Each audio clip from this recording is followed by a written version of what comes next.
হিসু করতে গিয়েছিলাম। কোনো সমস্যা? বাড়িতে এত টয়লেট থাকতে তো বাইরে ইস্যু করতে গেছেন কিনলে? মানে আমার হিসু আমি যেইখানে ইচ্ছা সেইখানে করব, তোমার কোনো সমস্যা?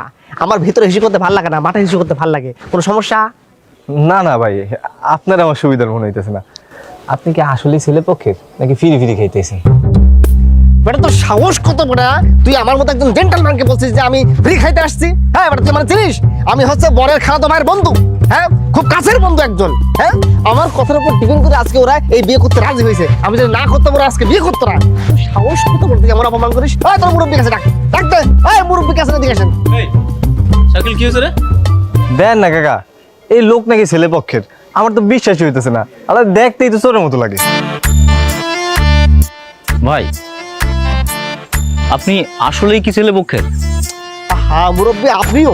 আমি বুঝলাম না, আমি একজন জেন্টলম্যান। মানে আপনি বুঝতে পারছেন যে আমি 2 পকেটেলা প্যান্ট পরে আসছি? এই মজলিসে একটাও কি আছে এই 2 পকেটেলা প্যান্ট? আমি একজন জেন্টলম্যান মানুষ। আপনি কি জানেন যে আমার বাড়ি প্রত্যেকদিন 50 থেকে 100 লোক শুধু ফ্রি খায়, আর আমাকে দেখে মানে আমি ফ্রি খাইতে আইছি? হ্যাঁ হ্যাঁ, আমি